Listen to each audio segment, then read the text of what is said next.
இங்க சாப்பாடு இருக்கு வாங்கலாமா? எங்கடி அது பாரு தக்காளி சாதம் 30 ரூபா. அதோ தக்காளி சாதம் 30 ரூபா. தக்காளி சாதம் ஏய் பணம் அது கேசரி போட்டு கலந்து விட்டுறணும் தக்காளி சாதம்ட்டு.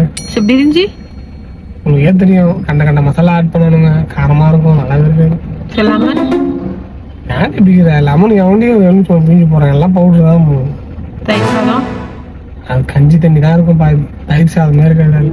புதினா புதினான்ட்டு கெட்டு போன புதினா வேற இலெல்லாம் போட்டு விட்டுருவானுங்க. அப்படியே புளி சாதம், கெட்டு போன புளி, மண்ணு, கல் எல்லாம் இருக்கும், பூச்சிலாம் இருக்கும். மிளகு சாதம், பப்பாளி தான், வாழைப்பூ சாதம் போட்டிருக்காங்க. அது வாழைப்பூ போது சாமந்தி பூ அதெல்லாம் போட்டுருவானுங்க. சாப்பிடவே கூடாது. இப்பதான் வாங்கி தர மாட்டேன்னு சொல்ல வர. அதெல்லாம் சாப்பிடணும்னு சொல்லுவாங்க. அப்புறம் நேரம் சாப்பிடுறது. வீட்டுக்கு போயிட்டு அரிசி ஊற வச்சு அலசி நல்லா தண்ணியெல்லாம் ஊற்றிட்டு தட்டு ஒன்று போட்டு தண்ணி ஊற்றி வச்சுட்டு வேக வச்சு சாப்பிட்டேன். சரி செஞ்சிடப்போ வீட்டுக்கு வந்து. சரியா? வாய் கிழிச்சிரும். புரியுதா?